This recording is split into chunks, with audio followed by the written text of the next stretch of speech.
YouTuber జ్యోతి మల్హోత్రా గూఢచర్య కేసులో రోజుకో కొత్త విషయాలు బయటపడుతున్నాయి. పాకిస్తాన్ హైకమిషన్లో విధులు నిర్వహిస్తున్న డానిష్ను వీసా డెస్క్లో పని చేసినట్లు భద్రతా సంస్థల వర్గాలు వెల్లడించాయి. పాకిస్తాన్ కోసం గూఢచర్యం చేయడానికి భారతీయులను వలలో వేసుకోవడమే కాకుండా డానిష్ పాకిస్తాన్ హైకమిషన్లో కూర్చుని లంచాలు కూడా తీసుకుంటున్నట్లు దర్యాప్తులో వెల్లడైంది. యూట్యూబర్ జ్యోతి మల్హోత్రా గూఢచర్య కేసులో రోజుకో కొత్త విషయాలు బయటపడుతున్నాయి. పాకిస్తాన్ హైకమిషన్లో విధులు నిర్వహిస్తున్న డానిష్ను వీసా డెస్క్లో పని చేసినట్లు భద్రతా సంస్థల వర్గాలు వెల్లడించాయి. పాకిస్తాన్ కోసం గూఢచర్యం చేయడానికి భారతీయులను వలలో వేసుకోవడమే కాకుండా డానిష్ పాకిస్తాన్ హైకమిషన్లో కూర్చుని లంచాలు కూడా తీసుకుంటున్నట్లు దర్యాప్తులో వెల్లడైంది. వీసా ఫైల్ క్లియర్ చేయడానికి డానిష్ దాదాపు 5,000 రూపాయలు లంచం తీసుకునేవాడు. అతనికి ఈ లంచం మొత్తంలో 5,000 రూపాయలు అరెస్టైన నిందితుడు యామిన్ మొహమ్మద్ వద్ద డిపాజిట్ చేశారు.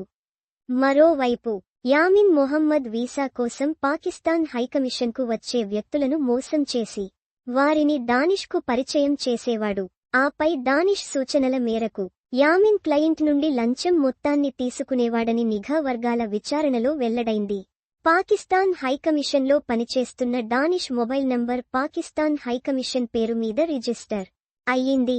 జ్యోతి, గజాలా, యామిన్లతో వాట్సాప్, స్నాప్చాట్, వాయిస్ కాల్స్ ద్వారా కమ్యూనికేట్ చేయడానికి డానిష్ ఈ నంబర్ను ఉపయోగించాడు. విచారణ సందర్భంగా గజాలా సంచలన విషయాలు వెల్లడించింది. తన భర్త కోవిడ్తో చనిపోయాడని, ఫిబ్రవరిలో మొదటిసారి పాకిస్తాన్ హైకమిషన్కు వెళ్లినట్లు, మార్చిలో రెండవసారి వెళ్లినట్లు తెలిపింది. మొదటిసారి పాకిస్తాన్ హైకమిషన్కు వెళ్లినప్పుడు అక్కడి వీసా డెస్క్ వద్ద డానిష్ అనే పాకిస్తానీ అధికారిని కలినట్లు వెల్లడించింది.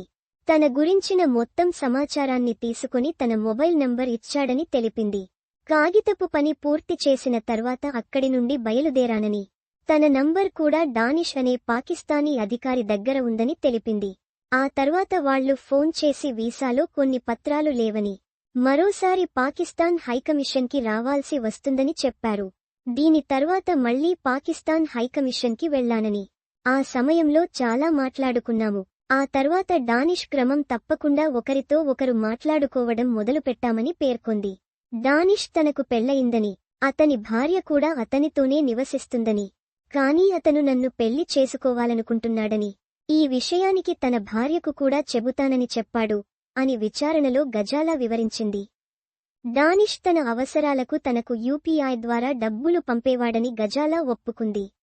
ఈ డబ్బు యామిన్ ద్వారా తనకు చేరిందని, డానిష్ ఇండియా గేట్ లేదా ఢిల్లీలోని అనేక ఇతర ప్రదేశాలను సందర్శించినప్పుడు, చిన్న షాపింగ్ చేసినప్పుడు లేదా తినడానికి వెళ్లినప్పుడు అతను చెల్లింపులు చేయమని అడిగాడు. యామిన్ చెప్పినట్లుగా ప్రతిదీ చేస్తున్నానని, పంజాబ్లోని సైన్యానికి సంబంధించిన సమాచారాన్ని తన నుంచి తీసుకున్నట్లు గజాలా విచారణలో ఒప్పుకుంది.